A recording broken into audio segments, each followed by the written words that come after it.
Hi neighbors, welcome back to another video of Cooking with Neighbors. My name is Jerry Ellen and thank you for being here and taking time out of your day to spend in my kitchen. Welcome. I appreciate every single one of you, subscribers, non-subscribers, every single one of you that are here. But if you like the content, please give it a thumbs up, share it out to someone if you think that they might like it, and subscribe and ring the notification bell and come back. When you get that little notification, come over and watch, see what's up in my kitchen. This is the weekend and I'm gonna try my best going forward on weekends. I'm gonna try. Hopefully this series to catch on, because I want to share vintage recipes out of vintage cookbooks that I have. Some are I got some from 1800s, early 1900s. I got all kinds. But today it's about the Quebec French Canadian cuisine, the tourtière. It is traditionally served after midnight mass on Christmas Eve. It is a pie, a meat pie, and it is very wholesome. It doesn't have a lot of ingredients. It's very simple to make. If you want to try it, you may like it. I'll show you the cookbook. This has been reprinted a few times. This is first print was 1966. This is 1973. I think this is like the 6th or the 9th edition printed. But anyway, it's been reprinted a number of times. Sixth edition. And Laura Secord, she moved to Ontario from Massachusetts. And War of 1812. Warned some troops in Niagara Falls about an attack. In 1913, she opened up her first Laura Secord. It's chocolate sweets. Oh, they're to die for. Anyway, 1913 in Toronto on Yonge Street, the first shop. And she wanted to create a cookbook with Canadian recipes, so that she did, along with the home economics in Canada that wanted to do the same. They had the same ideas, so they collaborated together and they made this cookbook. And in this one, and although the tourtière has been around for like a long time, back when there was carrying pigeons to carry messages, that's what they first started making the pie with those pheasants. And the name in French for that kind of bird was tourtière or something like that. Anyway, it sounds like tourtière, so probably why they called the pie tourtière.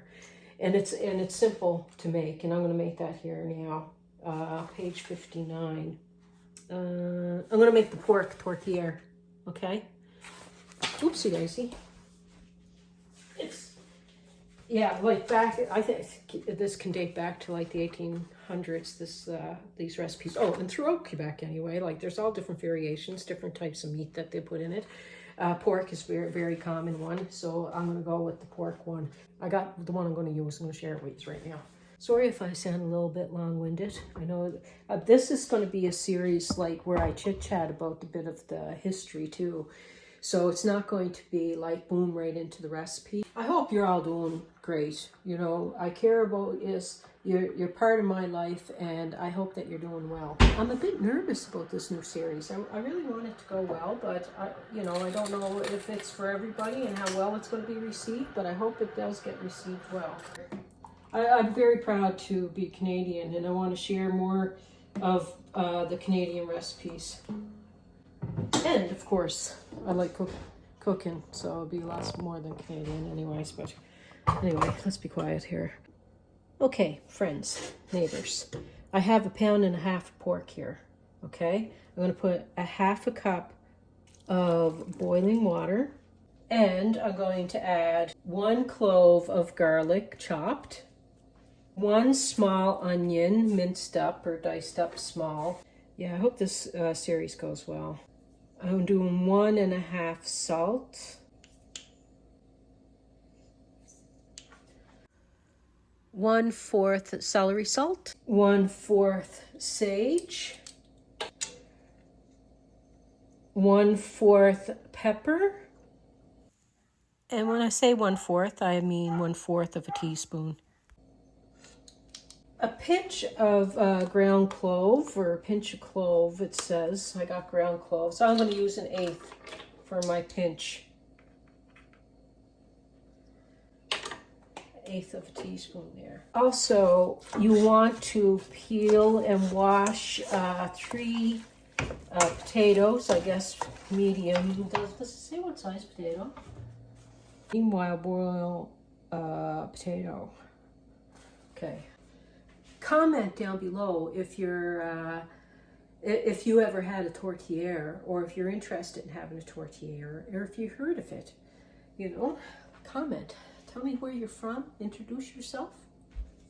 I keep trying to tuck like that in because I like V-necks, and then it looks sloppy because one goes in and one doesn't. Okay, so it says to cook over like a lower heat, stirring it until the meat has no pink left in it. Then you cover it, turn it down, and let it simmer for 45 minutes. Also, you want the moisture, like a lot of that moisture, to evaporate before putting the cover on, it says. So it's no longer pink. It said to stir it a lot. So I did. Now I'm going to put a cover on it. Turn her down. Timer, 45 minutes, and I'm getting my potatoes done. I was talking away again, people. And it wasn't on. My potatoes, my 3 potatoes, they're mashed up. Didn't say to add butter or milk or anything. It just said to mash up your 3 potatoes after they're done. Rolled out the double crust here. So I got a 9-inch pie pan here. And I want to make this Canadian. I want to make hockey sticks for my cutout. This might not be centered. Oh well. It's 1 hockey stick.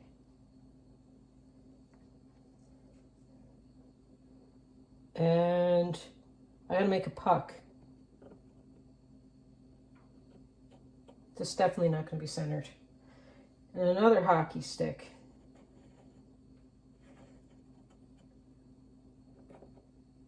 Montreal Canadians. That's the team that we like in this house. Montreal is the city in Quebec. I don't know what I did there. That's a small stick compared to the other guy. My oven is preheating to 450 degrees Fahrenheit. I'm butchering my stick. That's the other team. That can be Toronto Maple Leafs, or the Toronto Make Me Laughs. That's their stick. They got the sucky stick. And there's our little Harrietta. She was having her nappy poo. Yes, all tucked in because she was playing outside today in the yard and it was cold. Now she's like, I had enough playtime. I need rest time. Hey, baby. You need to cool this down before adding it to the pie, actually. So I might you mix the mashed potato in with it, and then I gotta let this cool.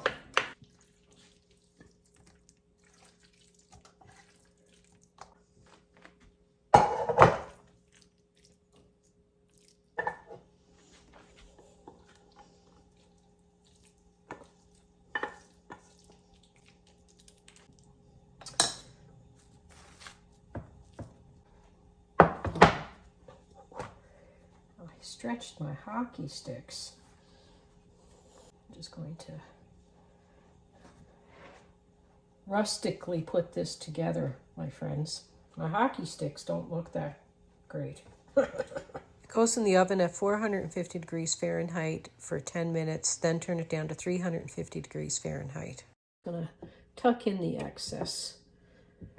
Tuck and pinch, tuck and pinch. See, she's in there now. About 15 minutes in to the 30 minutes of it on 350, I had to put foil on it so that it wouldn't brown too much more.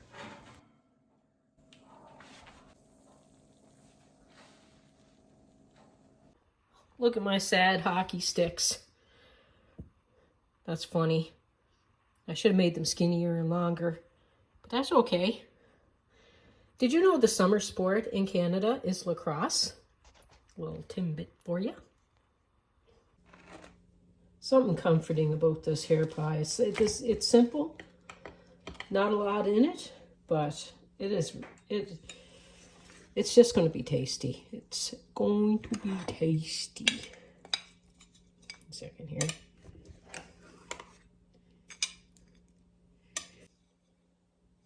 All right. Oh, and it got some nice, has a nice subtle aroma, like a nice subtle smell of the clove and the sage, and with the pork, and you can use different meats. You could use whatever ground meat you want, because different regions they use different things. Pork is popular, but you could use ground chicken, because it was a pheasant like that originally was in it.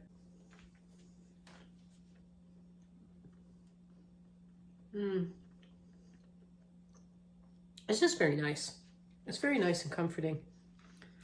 And it's extra special when it's a tradition. When food like this is a tradition, it makes it extra special. Like that's something that you look forward to on Christmas Eve.